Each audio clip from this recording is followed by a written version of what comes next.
वाचकाला काय हवं हे समजलं पाहिजे, पण काय द्यावं हे संपादकानं ठरवलं पाहिजे. त्यांना आणि वक्त्यांना मानधन द्यायला पाहिजे. ही सुरुवात आप्पांनी केली. आम्हाला जर आता मानधन मिळत असेल तर आम्ही त्यांचं ऋणी असलं पाहिजे. रत्नाकर या मासिकाचा पुनर्प्रकाशन सोहळा पुण्यात पार पडला. त्याचा पहिला भाग आपण बघितला. या दुसऱ्या भागात विजय कोळेकर यांनी संपादक व संपादन कसे असावे या बाबतीत ज्यांचा आदर्श घ्यावा ते नासी फडके यांच्याबद्दल आज त्यांनी अनेक आठवणींना उजाळा दिला. त्याचा हा भाग आपल्यासाठी. रसिको हो, यानंतर मी आजच्या सोहळ्याचे सन्माननीय अध्यक्ष माननीय श्री विजय कोळेकर सर यांचा थोडक्यात परिचय आपणास करून देतो. मला विनम्रतापूर्वक ही जाणीव आहे की अध्यक्ष महोदयांना कोणत्याही परिचयाची आवश्यकता नाही. आपण सर्वजणच त्यांना विविध माध्यमांमधून भेटत असतो. तरीही एका सूत्रसंचालकाच्या कारकिर्दीतला सन्मानाचा क्षण उपभोगण्यासाठी मी त्यांचा परिचय आपणास करून देतो आहे. 4.5 दशकांहून अधिक काळ पत्रकारितेत यशस्वी कारकीर्द. महाराष्ट्र राज्याच्या माहिती आयुक्तपदी त्यांची नेमणूक झाली होती. केसरी, सकाळ, लोकसत्ता, लोकमत इत्यादी वृत्तपत्रात उपसंपादक, समूह संपादक, मुख्य संपादक, संपादकीय सल्लागार अशी विविध पदे त्यांनी भूषवलेली आहेत. पु ल देशपांडे, आचार्य अत्रे यांच्यावरील ग्रंथांचं संपादन त्यांनी केलेलं आहे. तसेच विविध अंगी लेखनानं समृद्ध अशी त्यांची 12 पुस्तकं प्रकाशित झालेली आहेत.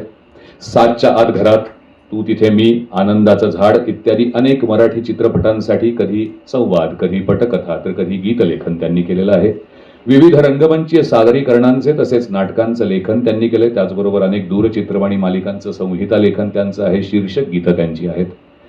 महाराष्ट्र शासनाचा लोकमान्य टिळक पत्रकारिता जीवनगौरव पुरस्कार, मुंबई मराठी पत्रकार संघाचा डॉक्टर ग गो जाधव पत्रकारिता पुरस्कार, नरुभाऊ लिमये पत्रकारिता जीवनगौरव पुरस्कार, अखिल भारतीय मराठी पत्रकार परिषदेचा बाळशास्त्री जांभेकर पुरस्कार, त्याचबरोबर अंदमानमधील पहिल्या स्वातंत्र्यवीर सावरकर साहित्य संमेलनाचं अध्यक्षपद कोळेकर सरांनी भूषवलेलं आहे.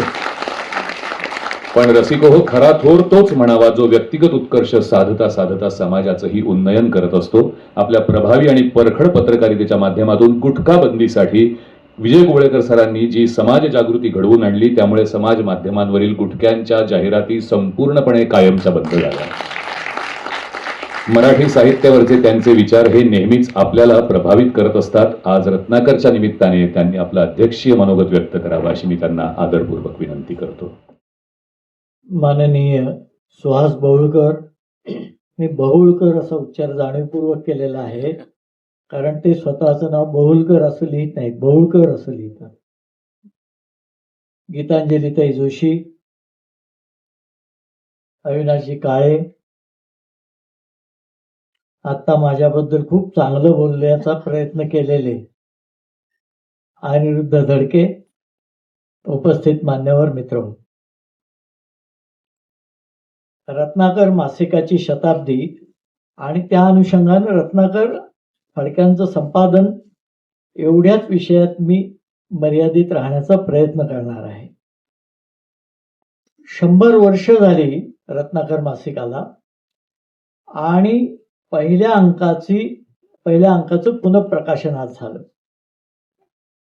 एका बाजूला आपण विस्मरणाच्या जमान्यात वावरतो आहोत. कालचं काम केलेले सुद्धा आज आपल्या लक्षात राहत नाहीत. अशा जमान्यात वावरत असताना एका उत्तम अंकाचं पुनःस्मरण करणं आणि पुनःप्रकाशन करणं ही फार महत्वाची गोष्ट आहे. आता हे कुठल्या कुठल्या दृष्टीनं महत्वाचं आहे मला असं वाटतं की आजच्या पिढीला रत्नाकर माहीत नाही. म्हणजे विस्मरणात गेलेल्या एका संपादकीय कार्याचं स्मरण आणि अंकाच्या पुनःप्रकाशनाच्या निमित्तानं दर्शन. दुसरं, काळाच्या पुढचा विचार करणाऱ्या आणि दूरदर्शित्व असणाऱ्या संपादनाचा प्रत्यय, त्या काळात महत्वाचे असलेले विषय, कल्पना यांची माहिती आणि नासी फडके यांच्या प्रतिभेच्या एका विशेष महत्वाच्या पण तुलनेनं दुर्लक्षित राहिलेल्या किंवा तुलनेनं कमी लिहिले गेलेल्या, कमी चर्चा झालेल्या एका पैलूचं स्मरण आणि त्याची झलक या अंकातून मिळेल. आणखी एक शेवटचा यातला मला महत्वाचा वाटतो भाग, तो म्हणजे वृत्तपत्रीय, वाङ्मयीन आणि सामाजिक इतिहासाच्या संदर्भाचं एक साधन या निमित्तानं आपल्याला उपलब्ध झालेलं आहे. आणि हे सगळं करत असताना खरं म्हणजे यांना शताब्दीचा एक समारंभ करून 4 लोकांचा गौरव करून भाषणं ठेवता आली असती, पण तसं न करता थेट अंक आपण लोकांपर्यंत पोचवावा हा विचारपूर्वक योजलेला आणि अतिशय औचित्यपूर्ण असा उपक्रम आहे. आणि त्यामुळे आपल्याला पहिल्या अंकाची पुनर्भेट झालेली आहे. त्यामुळे गीतांजलीताई आणि अविनाश काळे यांना मी मनापासून धन्यवाद देतो की त्यांच्यामुळे आपल्याला हा एक वेगळ्या प्रकारचा अंक पाहायला मिळाला. आप्पांच्या आणि माझ्या काही भेटी झाल्या, पण मी त्या सांगणार नाही त्याबद्दल, कारण आता तो विषय नाही. आणि अर्थात तेव्हाही मी लहान होतो आणि आप्पा मोठे होते, त्यामुळे त्या भेटी तशा आदरानं, प्रेमानं आणि त्यांच्या रागानं अशा सर्वार्थानं झाल्या. आप्पांनी अनेक गोष्टी नव्या केल्या मराठी साहित्यामध्ये. एक म्हणजे मराठी कादंबऱ्यामध्ये आधुनिक शैली आणि आधुनिक विषय आणले. त्यांनी फक्त प्रेमकथा किंवा प्रेममय लिहिलं हा मला त्यांच्यावर अन्याय वाटतो. कारण आसमान शोनान तुफान सारख्या नेताजींच्यावरच्या 3 कादंबऱ्या त्यांनी लिहिल्या. म्हणजे अशा प्रकारचं संशोधनात्मक काम सुद्धा पुढे ऐतिहासिक कादंबऱ्यांचा वगैरे जमाना पुढे आला, पण 3 कादंबऱ्या आप्पांनी नेताजींच्या कामावर लिहिल्या. तेव्हा अशा प्रकारचं आधुनिक शैली मुख्यतः, कारण ते शैलीचा अभ्यास खूप करत होते, आणि विषय आधुनिक काळाला साजेसे विषय त्याच्यात त्याने आणले. दुसरं म्हणजे प्रतिभा साधन सारखा वाङ्मयीन लेखनाच्या प्रवृत्तींचा आणि उद्गमांचा शोध घेणारं, विश्लेषण करणारं आणि ज्यांना प्रतिभेच्या अंगानं काही काम करायचं आहे त्यांना मार्गदर्शन करणारा ग्रंथ त्यांनी लिहिला. लघुनिबंध आणि गुजगोष्टीचा प्रारंभ त्यांनी केला याचा उल्लेख झाला, त्या संदर्भात मी थोडंसं नंतर बोलणार आहे. पण आणखी एका पैलूचं आप्पांच्या सांगितलं पाहिजे की त्या काळी फारसं महत्व नाही असं वाटणारे विषय होते, पण पुढच्या काळात ते फार महत्वाचे ठरले. अशावर आप्पांनी लिहिलं. कुटुंब नियोजनासारख्या विषयावर त्यांनी पुस्तक लिहिलं.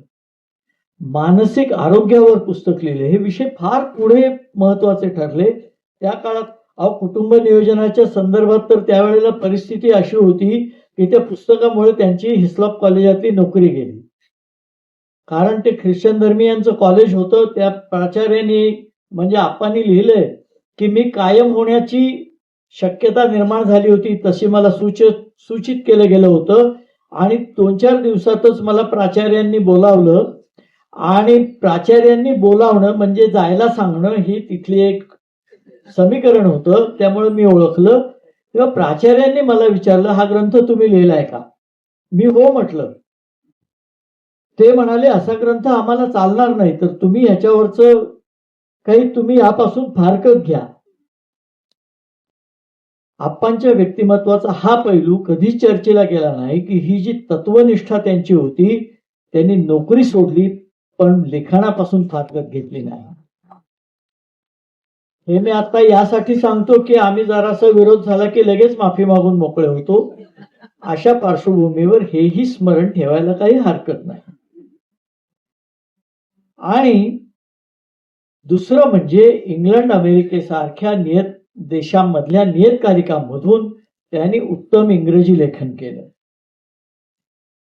आणखी एक महत्वाची गोष्ट आमच्यासारख्यांनी लक्षात ठेवली पाहिजे म्हणजे लेखकांना आणि वक्त्यांना मानधन द्यायला पाहिजे. ही सुरुवात आप्पांनी केली. आम्हाला जर आता मानधन मिळत असेल तर आम्ही त्यांचं ऋणी असलं पाहिजे.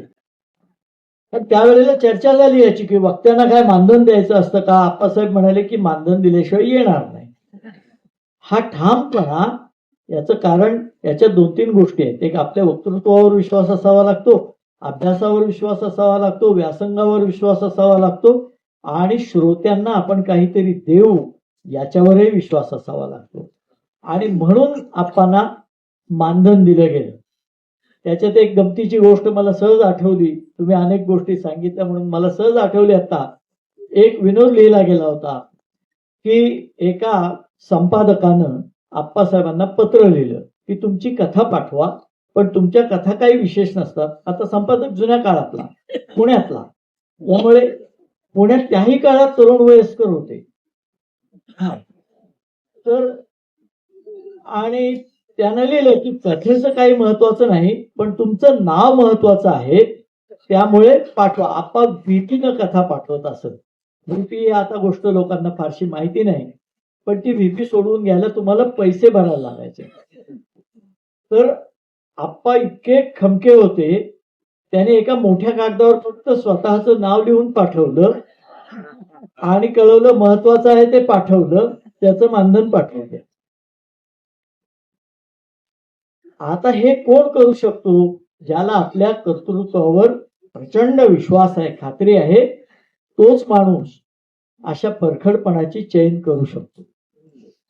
तेव्हा आणि रत्नाकरच्या संपादकत्वाचा त्यांनी जो राजीनामा दिला तो लेखकांना मानधन दिलं पाहिजे या मुद्द्यावरच दिला.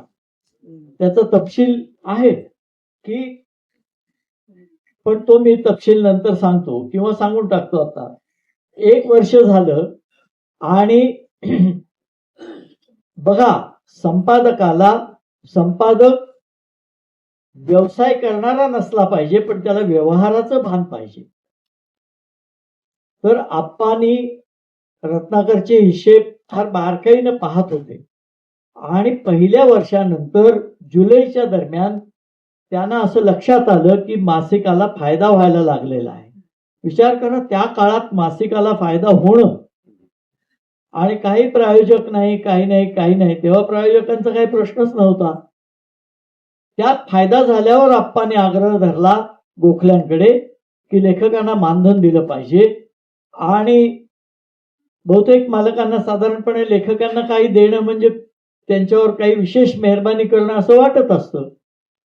तसं कदाचित त्या गोखल्यांना वाटत असेल. गोखले म्हणाले नाही देणार, कारण गोखल्यांच्या व्यवसायात काही अडचणी होत्या वगैरे, भाग सोडून देऊ. आणि त्या मुद्द्यावर आप्पांनी संपादकपद सोडलं. म्हणजे खरं म्हणजे इतरांना, लेखकांची काही तक्रार नव्हती, कोणी म्हणालं नव्हतं आम्हाला लेखन मानधन द्या तर आम्ही लिहितो, पण लेखकानं लेखकाचा हक्क जपला पाहिजे आणि त्यासाठी झगडलं पाहिजे आणि पडली तर किंमत मोजली पाहिजे. हे आप्पांचं या कृतीतून आपल्याला दिसतं. असं किती संपादक करतात हा आपल्याकडे चर्चेचा विषय ठरतो. आता काय आहे की आप्पांच्या कर्तृत्वाची, साहित्यिक कर्तृत्वाची दखल खूप घेतली गेली. त्याच्यावर लिहिलं, उलटसुलट लिहिलं, चांगलं लिहिलं, सगळ्या नाना प्रकाराने लिहिलं आणि स्वतः आप्पासाहेबांनी आपल्या आत्मचरित्रातूनही त्याच्यावर विपुल लिहिलं. पण त्यांच्या संपादकीय कर्तृत्वाची म्हणावी तेवढी दखल घेतली गेली नाही, त्याची चर्चा केली गेली नाही. ती का दखल घेतली पाहिजे, का चर्चा केली पाहिजे, हा एक अंक जरी तुम्ही वाचलात बारकाईनं तर तुमच्या लक्षात येईल. कारण या अंकात त्याची सगळी बीज सामावलेली आहेत असं मला जाणवलं.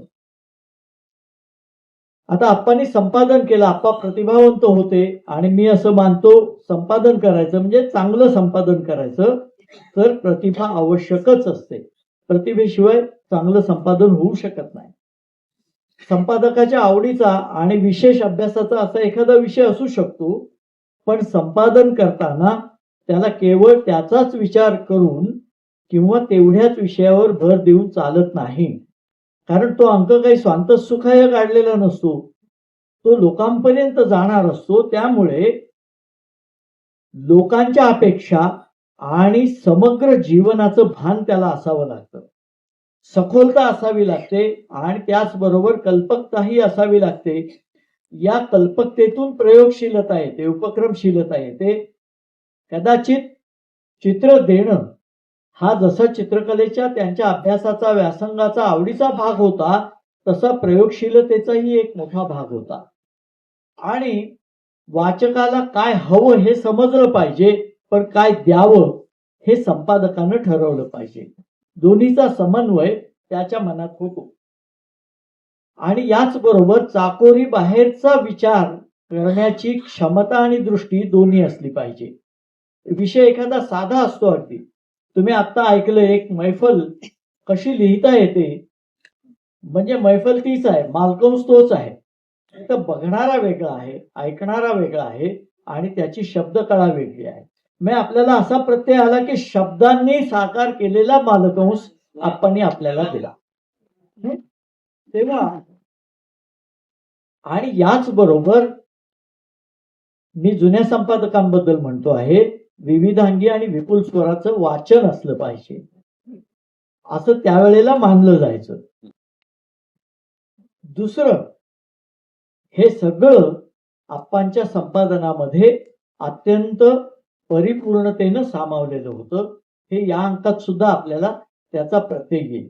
मी वाचनाचं यासाठी म्हटलं की काही वेळेला आता मी काही लोकांना भेटतो तर आपल्या अंकात हे आलंय हे त्यांना दुसरे सांगतात. म्हणजे व्याप वाढल्यामुळे असेल, मी काही तक्रार करत नाही. पण आलेला प्रत्येक लेख, आप्पा कोल्हापूरला असताना प्रत्येक लेख वाचायचा, त्याची दखल घ्यायची, त्याच्यावर टिप्पणी करायची, ते पाठवायचं, कोणाकडून काय साहित्य मिळवायचं हे ठरवायचं. हे बारकाईनं वाचल्याशिवाय आणि विचारावर आणि साहित्याच्या निर्मितीवर दृढ विश्वास आणि श्रद्धा असल्याशिवाय होऊ शकत नाही. हे करणं आप्पा फार बारकाईनं करत होते.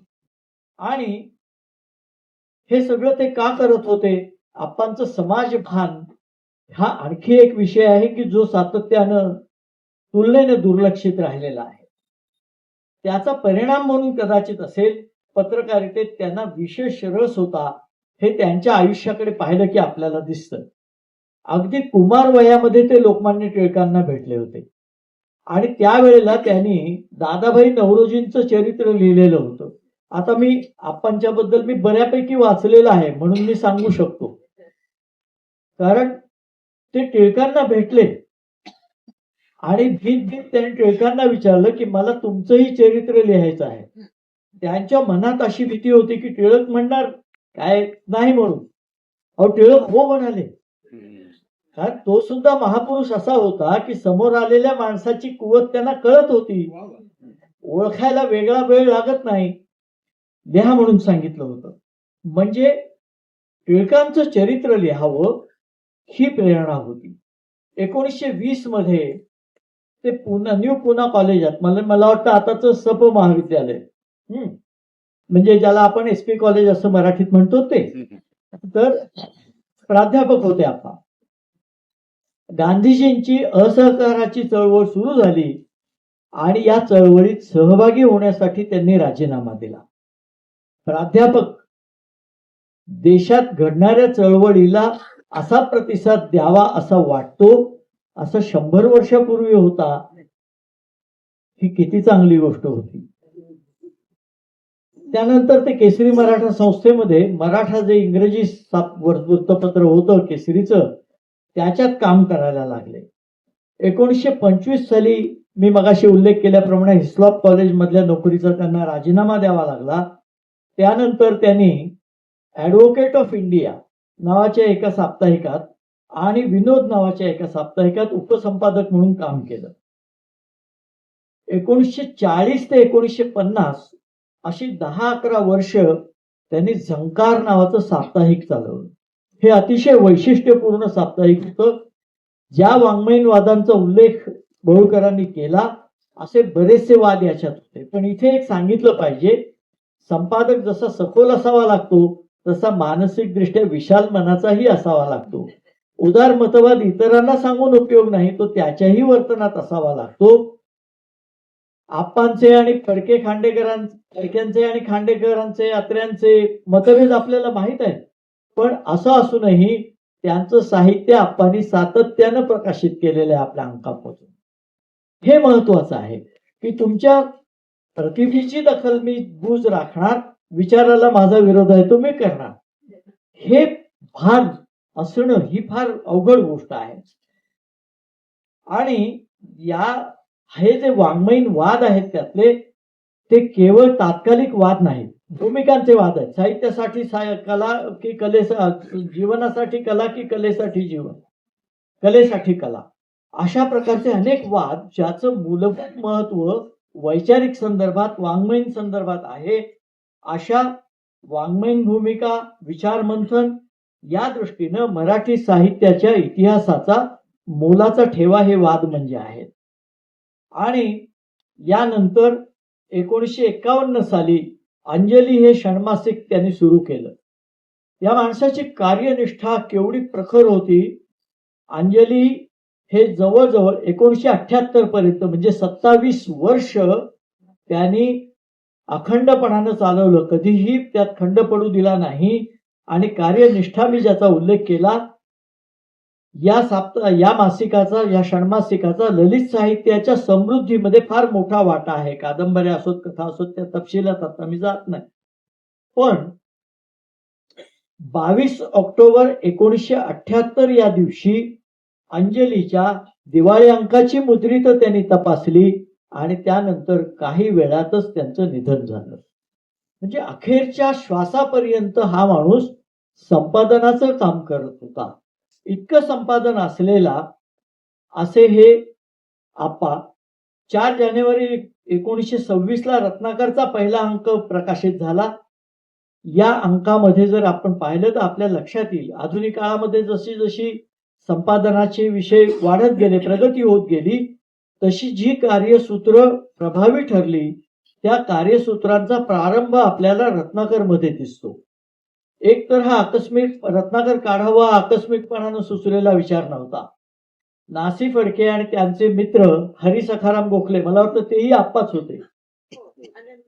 हा आनंद, तर ते मुद्रणातले तज्ज्ञ होते, नामवंत प्रकाशक होते. दोघांच्या मनात हा विचार काही वर्ष घोळत होता की आपण एखादं छान मासिक काढावं. आणि रत्नाकर हे त्याचं नावही निश्चित झालेलं होतं. आप्पांच्या 25 डिसेंबर 1922च्या रोजनिशीमध्ये एक नोंद आहे. त्याच्यात त्यांनी म्हटलंय की रत्नाकर मासिकाच्या माहितीचे पत्रक लिहून तयार केले. 22 साली नोंद आहे. त्यानंतर 3 वर्षांनी मासिक सुरू झालेलं आहे.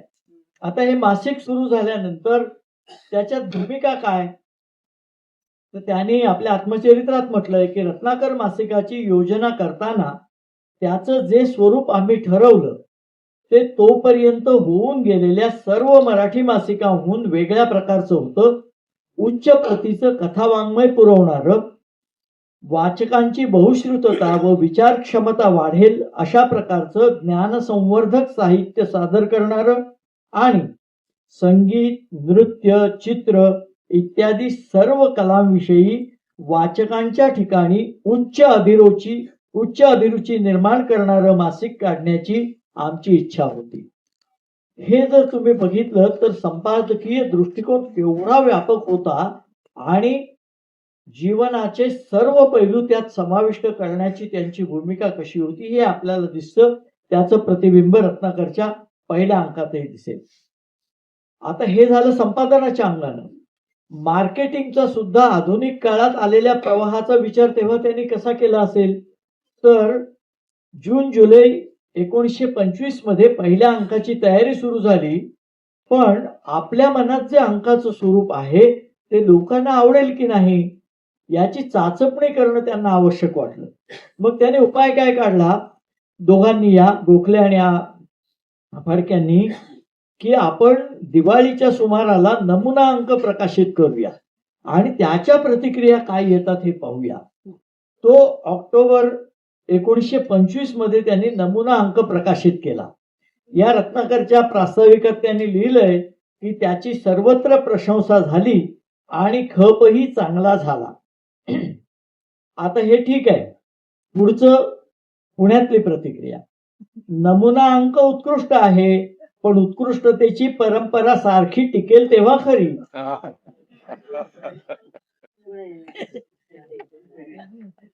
हा पुण्यातल्या अनेक तज्ञांचा अभिप्राय. पण आप्पांचं मोठेपण असं, त्यांनी प्रास्ताविकात त्याचा उल्लेख, त्याच्यावर टीका केलेली नाही. त्यांनी म्हटलंय की त्यांच्या म्हणण्यात काही प्रमाणात तथ्यही होतं. आता हे तथ्य आपल्याला माहित आहे. पुण्यात हे वैशिष्ट्य आहे, तुम्हाला जागेवर ठेवण्याचं काम खूप प्रामाणिकपणानं काही लोक करतात. म्हणजे त्यांचं काय होतं हा वेगळा भाग. पण म्हणजे एखाद्या विषयात ते सांगतात यातलं तुम्हाला काही कळत नाही, आपल्याला वाटतं यांना कळत असेल, तर तसं नसतं. नाही, ह्याचं तुम्हाला एक वेगळं जाता जाता उदाहरण सांगतो, गमतीचा भाग म्हणून. दत्तो वामन पोद्दार आणि श्रीपाद शास्त्री किंजवडेकर. तर श्रीपाद शास्त्रींचं एकदा एका ठिकाणी व्याख्यान होतं, योगावरचं व्याख्यान होतं, योग सामर्थ्यावरचं. आणि त्यावेळेला दत्तवामन पोद्दार हे बहुतेक सभांचे अध्यक्ष असायचे. तर श्रीपाद शास्त्रींनी योगाचं महत्व खूप वेळ सांगितलं. त्यावेळेला रात्री सभा व्हायच्या. तर रात्री सभा होती आणि 8 वगैरे वाजले होते. तर श्रीपाद शास्त्रींनी त्याच्यात सांगितलं होतं की योग सामर्थ्यानं तुम्हाला शरीर हलकं करून अंतराळात जाता येतं वगैरे असं काही प्रतिपादन केलं होतं. दत्तवामन पोद्दार उठले आणि म्हणाले हे काही खरं नाही, म्हणाले यांनी जे काय सांगितलं. बघा, त्यांनी 1 तास सांगितलं, हे लगेच म्हणाले यांनी सांगितलेलं काही खरं नाही. आणि म्हणाले एवढं सामर्थ्य आहे ना तुमच्याकडे, मला उडवा आकाशात. का माझ्या मागं कोणी नाही, म्हणाले उडवा आकाशात. आता बघा कसं असतं, श्रीपाद शास्त्री तितकेच ठाम होते आणि आपल्या विषयावरती अधिकार असलेले होते. ते म्हणाले मला बोलायचंय. तर लोकांनी विचार केला, आता 8 वाजून गेले रात्रीचे. तर दत्तवामन म्हणाले की अध्यक्ष मी आहे ना, तर अध्यक्षाच्या परवानगीने त्यांना बोलता येईल, ते बोलतील, मग मला वाटलं तर मी बोलेन. अशी चर्चा चालू राहते, म्हणाले. श्रीपाद शास्त्री उभे राहिले आणि म्हणाले की दादा मोठे आहेत पण इतिहासातले मोठे आहेत, योगशास्त्रातलं त्यांना काहीही कळत नाही. त्यामुळे तुम्ही मी जे योगशास्त्रातलं सांगतो त्याच्यावरच विश्वास ठेवा.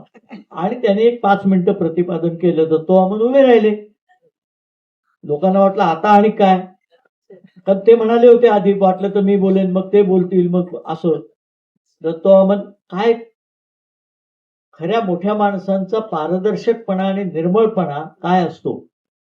दत्तवामन म्हणाले, ते म्हणाले ते खरं आहे, मला योगशास्त्रातलं काही कळत नाही, पण ते जे सांगतायत ते खरोखरच त्यांच्या खात्रीचं सांगतायत का हे जरा खरवडून बघितलं, म्हणाले. तेव्हा आता त्यांच्यावर विश्वास ठेवा. हा मोठेपणा सुद्धा त्यात होता. तर अशा प्रकारे प्रतिक्रिया आल्यावर आप्पांनी त्याचंही स्वागत केलं आणि त्यांनी म्हटलंय की रत्नाकरनं उत्तम अंक देण्याची परंपरा अखेरपर्यंत टिकवली आणि मग अनेक त्यातून किती नामवंत लेखक आले, चित्रकार आले, कवी आले, अनेकांची नावं पुढच्या काळात गाजली.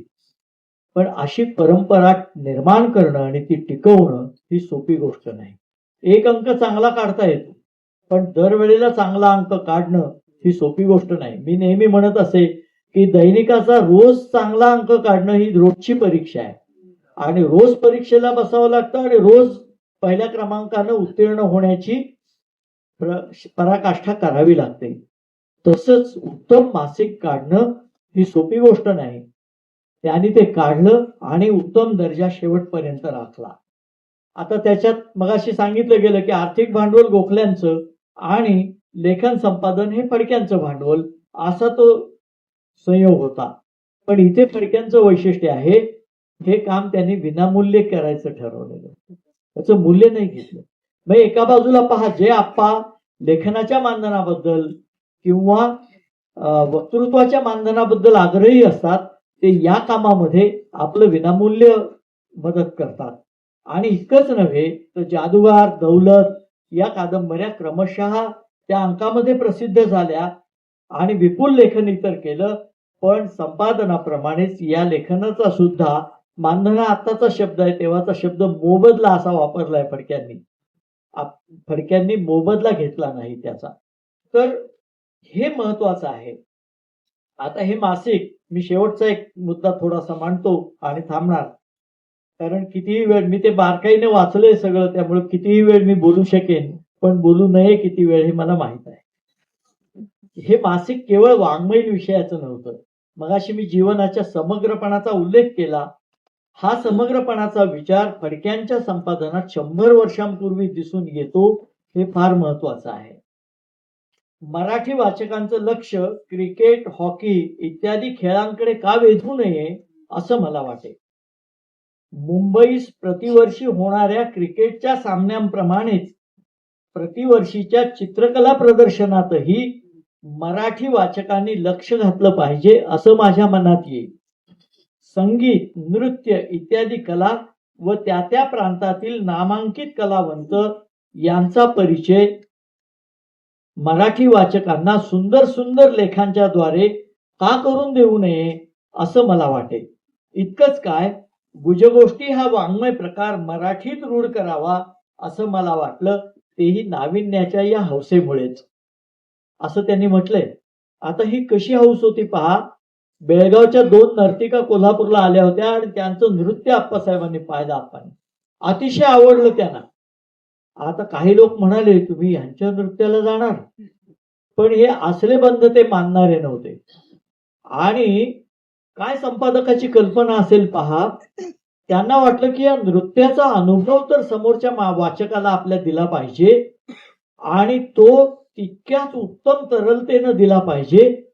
आणि आप्पांना वाटलं की त्यासाठी कविता केली पाहिजे. आणि आप्पांनी ती कविता केली. ती कविता मुळात न वाचण्यासारखी आहे, मी काय आता ती सांगत नाही. पण संपादक असाही विचार करतो की जे आपण अनुभवलं ते तितक्याच तरलतेनं आणि तितक्याच प्रभावीपणानं वाचकाच्या मनात उतरलं पाहिजे. म्हणजे एक वेगळं उदाहरण, नानासाहेब परुळेकरांच्याकडे एका पत्रकारानं लिहिलं, काय तो सुंदर देखावा. परुळेकर म्हणाले वाक्य काढून टाका. ते म्हणले काय, म्हणाले वर्णन असं लिहा की ते वाचून झाल्यावर वाचकाच्या तोंडून उद्गार आला पाहिजे, अरे काय सुंदर देखावा. हे शब्दाचं महत्व, हे संपादनाचं महत्व. आणि अशा प्रकारचे अनुभव ते द्यायचे. मगाशी मराठी भाषेचा उल्लेख झाला. त्यांची मराठी भाषा किती उत्तम होती, किती समृद्ध होती, हे आपण मगाशी एका लघुनिबंधातून सुद्धा आपल्याला प्रत्ययाला आलं. आताच्या मराठीबद्दल मी फारसं काही बोलणार नाही, कारण अधूनमधून मराठी बोलतात लोक, म्हणजे मराठी शब्द बोलतात. कारण साडी तुझ्यावर सुंदर दिसते, मी तुझी मदत करीन, काय म्हणजे फार सुंदर मराठी आहे आता. तर ते मराठी करून सांगितलं तर फार बरं होईल अशी. पण त्याबद्दल मी काय आता फार बोलत नाही. आप्पासाहेबांनी याच्यात काही छान शब्द वापरलेले आहेत. हस्तांदोलनाला वापरलेला शब्द मला फार छान वाटला. हातमिलानी असा शब्द वापरलाय त्याने, हातमिलानी. असे कितीतरी शब्द, खरं सांगायचं तर या शब्दांचं जतन करण्यातच मराठी भाषेचं जतन आहे. आपण मराठी भाषा हरवतो का, तर आपले शब्द आपण हरवतो. आपण भाषा हरवतो तेव्हा केवळ शब्द हरवत नाही, स्वत्व हरवतो. म्हणून कुसुमाग्रज म्हणाले की परभाषेतही व्हा पारंगत, ज्ञान साधना करा तरी, माय मराठी मरते इकडे, परकीचे पद चेपू नका. भाषा मरता देशही मरतो, संस्कृतीचाही दिवा विझे, गुलाम भाषक होऊन आपुल्या, प्रगतीचे शिर कापू नका. भाषा ही संस्कृतीची वाहक असते आणि त्याचं प्रत्युत्तर आपल्याला या लेखनामधून येतं. आता ख्यातनाम चित्रकार धुरंधर यांचं समुद्र मंथन हे तीन रंगी चित्र पहिल्या अंकात दिलंय. पण त्याचबरोबर पुढे दर अंकात एका नामवंत चित्रकाराचं असं चित्र आम्ही देऊ, ही घोषणा पण आहे. क्रिकेटपटू प्रोफेसर देवधर यांची खास काढून घेतलेली छायाचित्र त्यात आहेत. याचा अर्थ तुम्ही पहा, दृश्यकलेबद्दलची जाणीव, ही दृश्यकलेची साक्षरता आजही अनेक संपादकांमध्ये दिसत नाही. ती तेव्हा त्यांनी नमूद केली, तेव्हा जाणीव दाखवली आणि एका अर्थानं दृश्यकलेचं जीवनातलं महत्व या प्रकारानं सिद्ध केलं नाही. तर धुरंधरांचं चित्र देणं किंवा नायकांचे विशेष काढून घेतलेली छायाचित्र देणं याचं काही कारण नव्हतं. आणि ते आवर्जून छायाचित्रकाराच्या उल्लेखासह त्यांनी ते दिलेलं आहे. तेव्हा असं आहे. कथा आहेत, वि स खांडेकर, गत्रे माडखोलकर, नावं मगापासून खूप उल्लेख झाला, मी त्या नावांचा उल्लेख करत नाही. पण संस्कृत विरुद्ध मराठी असा प्रोफेसर करमरकरांचा, रघुनाथ दामोदर करमरकरांचा लेख या अंकात आहे, तो जरूर वाचा. 100 वर्षांनंतरही विचार कसा ताजा राहू शकतो आणि आजच्या काळाला उपयोगी पडू शकतो हे त्या लेखातनं तुम्हाला दिसेल. त्याचं नाव संस्कृत विरुद्ध मराठी आहे, पण भाषेच्या जतनाचा गाभा त्यात सांगितलेला आहे.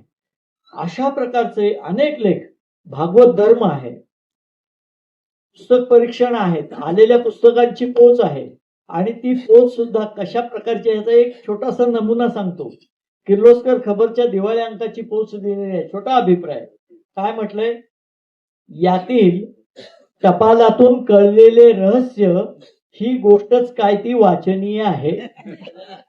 मजकूर अगदी थोडा व बेचव आणि जाहिराती बेसुमार असा दिवाळी अंक वाचकांच्या हाती देणे म्हणजे बिनसारणाची करंजीच ताटात वाढण्यासारखे आहे. हे 100 वर्षापूर्वी त्यांनी लिहिले, आता लागू पडतं का हे तुम्ही पहा, एवढंच मी म्हणतो. काही याच्यावर अभिप्राय देताना त्यांनी हे पत्र आश्रयास योग्य आहे किंवा आश्रयास पात्र आहे असं सुद्धा लिहिलेलं आहे.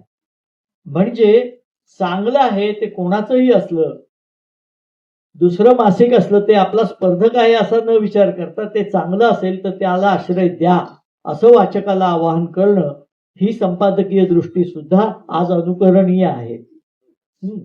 तेव्हा नंतर पहिल्या अंकात क्रीडा हिंदुस्थानी मल्ल गामा आणि युरोपातला मल्ल झिस्को यांच्या रोमहर्षक कुस्तीचा वृत्तांत आहे. क्रिकेट सामन्याचा वृत्तांत आहे.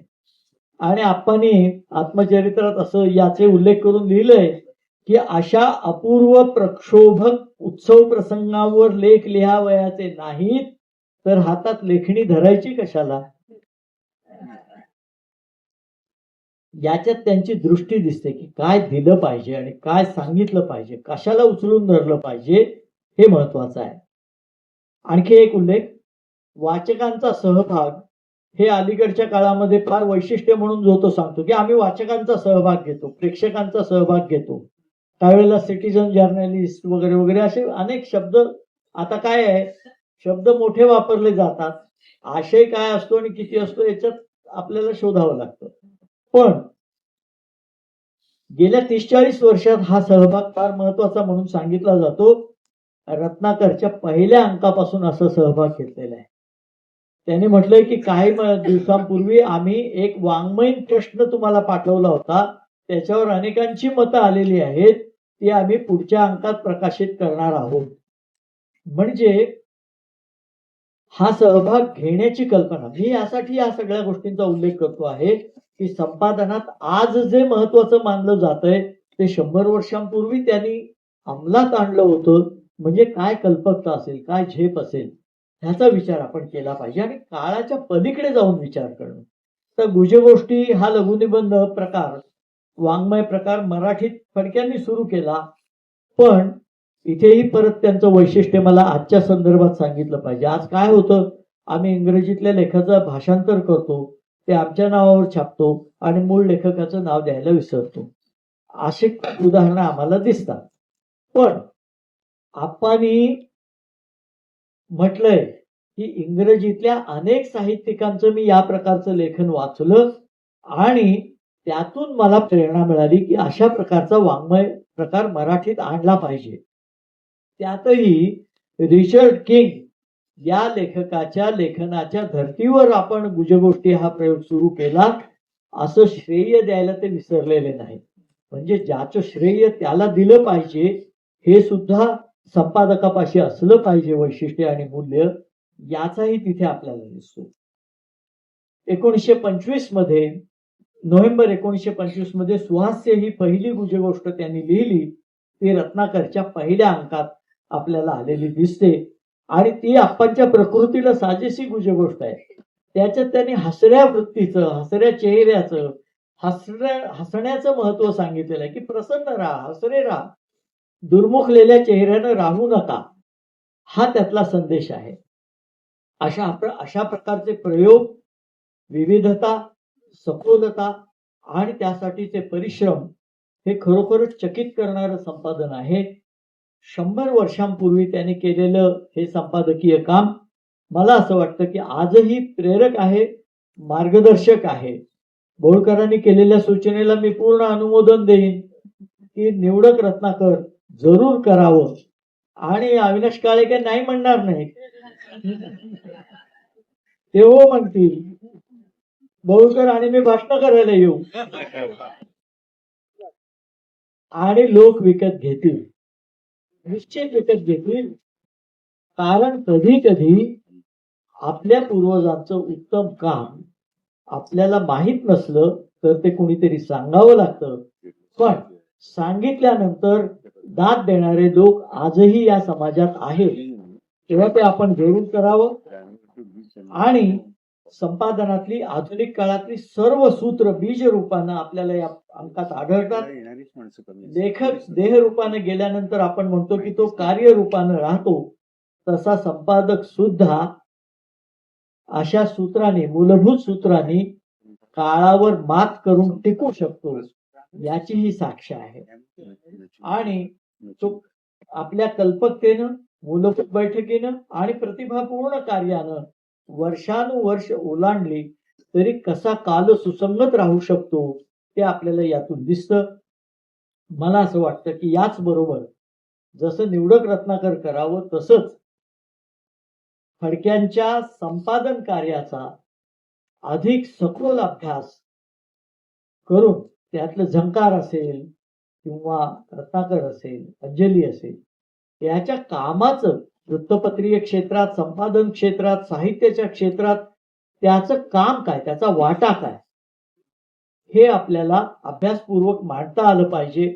आणि एखाद्या तरुण माणसाला, तरुणातही काही अभ्यास करणारे असतात, अभ्यास करणाऱ्या तरुण माणसाला शिष्यवृत्ती देऊनही हे काम करता येणं शक्य आहे. ते करावं. ते केलं तर संपादनाच्या क्षेत्रात एका मोठ्या माणसानं केलेले वेगळे प्रयोग आणि त्याचं आजच्या काळातलं अनुसंधान, दोन्ही गोष्टी आपल्याला कळतील. आणि कुणी सांगावं, कदाचित त्यातून एखाद्याला प्रेरणा मिळेल, एखादे गोखले पुढे येतील आणि एखादे फडके पुढे येतील आणि नवीन रत्नाकर उभं राहू शकेल, जी काळाची गरज आहे. मला असं वाटतं तसं घडावं अशी मी प्रार्थना करतो. तुम्ही मला बोलायला संधी दिली, तुमचे आणि तुम्ही शांतपणाने ऐकून घेतल्याबद्दल तुमचे आभार मानतो आणि थांबतो. धन्यवाद.